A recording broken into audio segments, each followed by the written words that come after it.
Hi, I'm Gaviola. Welcome to the Peak on Global, where we break down what is trending in the business world and what you need to know to stay ahead of the curve. Joining me now is Brett Chang from the Peak podcast. Welcome, Brett. Hey, Ann, great to be with you. Before I get into our first topic, I would like to say a big shout out for that Patagonia vest, very on brand based on what we were discussing last week. Well, exactly. I was thinking about what we talked about last week, and I thought fall is here. And so what better way to celebrate than wearing a vest? Yeah, it certainly feels like fall here in Toronto. Let's start with this first topic with new census data shedding some light on some housing and affordability trends that I've been reporting on for quite some time, but now we have some numbers to go with it. The home ownership rate across the country fell to 66.5% in 2021, which is down from nearly 70% in 2011. Now, young people aged 25 to 29 saw the biggest drop from 44% down to 36%. What do you think of this, Brett?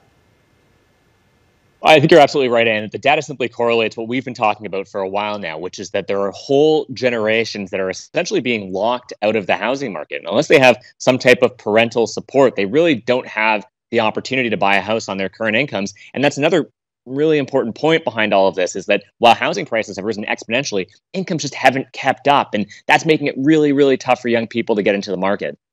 Yeah, and you can factor in the rising cost of just about everything else into that mix, which we'll get to in just a moment. But I want to talk about that data piece. It is so important when it comes to understanding the housing crisis and affordability. It helps to paint a picture, if you will. The census data also shows more than 800,000 homes in Canada don't have enough space for the people who are living in them. And that means 3 people or more sharing a single bedroom. I think it's important to get these snapshots, to analyze them, to understand the supply that we have and the supply that we need. Yeah, that's right, Ann. The answer to this problem is pretty simple, but the actual execution of it is very complicated. There just aren't enough homes available for the amount of people that we currently have in the country and the projected increase in our population. You have to remember that Canada plans to add 300 to 400,000 people to the country every single year. And while that's really great and makes this country so dynamic and really helps our economy, we just don't have enough housing, enough units available on the market to house everyone. And so to fix this, it's, like I said, pretty simple. We got to increase the amount of supply that we have on the market, but the actual details behind that, that's the really tough, sticky policy work that has to happen behind the scenes. Yeah, the devil's always in the details. And yes, we do have a structural supply shortage, but we need to have these important conversations about the types of homes that are suitable and what people are looking for and what people need. Let's move on to number 2 and some relief on the inflation front. So this is kind of a good news story based on the latest snapshot from Statistics Canada. It shows inflation cooled. This is mostly because of lower gas prices in August. What are your thoughts on this? So the consumer price index is down, which I think is really important. We look at that as how much are things actually costing, and we've seen a decrease in that. And so that's great to see. It's still very expensive, and you have to remember that we're still at record highs in inflation, 7 to 8%. This is more than we've ever seen in our entire lives, and so it's a really big deal that it's still happening. Canadians are still struggling to make ends meet. The question is what can we do to actually address this further? And really the only policy tool available is interest rates. And so you can probably expect, even with the decline in the consumer price index, the Bank of Canada and the Federal Reserve in the US are going to continue to increase interest rates to try and get that down even further to what their target is. And that's important to flag. Their target is 2%. So we're still way above that. Yeah, what we might have is kind of a new normal in terms of where inflation is going to sit for some time.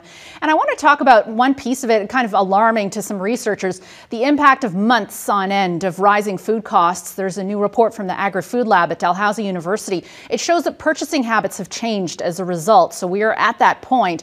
Most alarming to them is the cutting back on food, deprivation, with about 1/3 of women choosing to go this route. But people are also doing things like going into debt or going further into debt to be able to afford food. It feels like we are reaching somewhat of a crisis.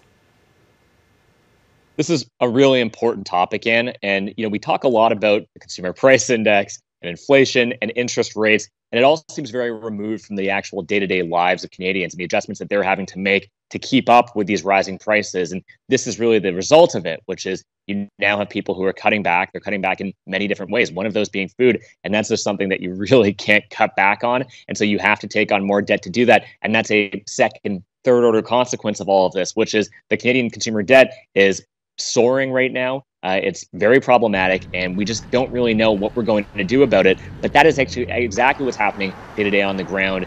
And it's really tough and challenging for a lot of Canadians who are struggling right now to make ends meet.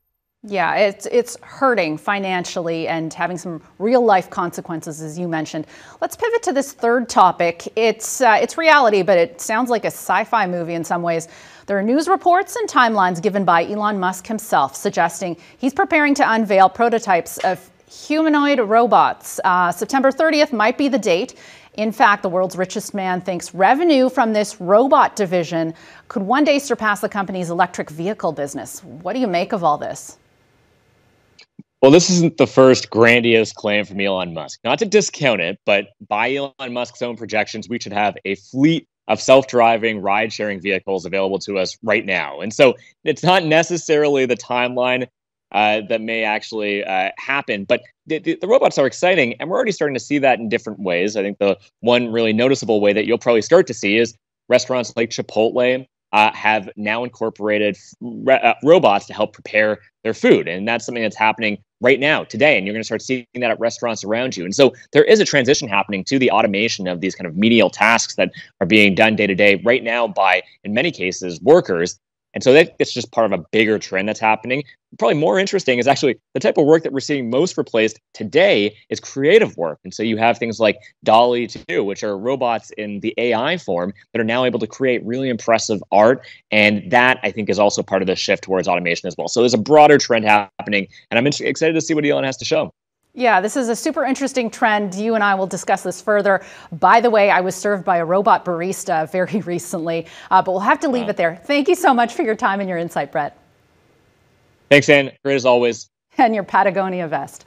And you can get all your daily business news with the Peak Daily podcast. It is available for free on Apple Podcasts, Spotify, and wherever you find your favorite podcasts.